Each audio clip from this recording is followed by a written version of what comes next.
আসসালামু আলাইকুম বন্ধুরা।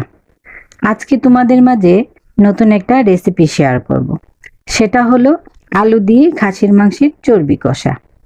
প্রথমেই কড়াইতে সরিষার তেল দিলাম। তেলটা গরম হয়ে গেছে। এখন একটু লবণ আর হলুদ দিয়ে আলুগুলো ভেজে নেব। আলুগুলো ভালো করে ভেজে নামিয়ে নিলাম। এখন একই তেলে পেঁয়াজ আর আস্ত গরম মশলা, কিছু কাঁচামরিচ দিয়ে অল্প কিছুক্ষণ নেড়ে চেড়ে নিব। তারপর চর্বিগুলো দিয়ে দিলাম। এখন তাতে সব মশলাগুলো দিয়ে দিব। আদা রসুনের বাটা আর হলুদ, মরিচ, ধনিয়া, জিরা গুঁড়ো দিয়ে ভালো করে ভেজে মশলাটা চর্বির সাথে কষিয়ে নেব। কষানো হয়ে গেলে পরিমাণ মতো পানি দিয়ে দিব। এবার ঢাকনা দিয়ে দিব বলক আসার আগ পর্যন্ত। এইভাবে 15 মিনিট রান্না করব। আলুগুলো ভালোভাবে সিদ্ধ হয়ে আসলেই আমার তরকারিটা রান্না হয়ে যাবে।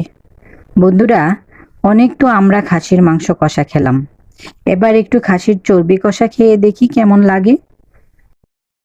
বন্ধুরা, তোমাদের কেমন লাগলো কমেন্টে জানাবে। ভালো লাগলে একটি লাইক দিও আর বন্ধুদের মাঝে শেয়ার করিও।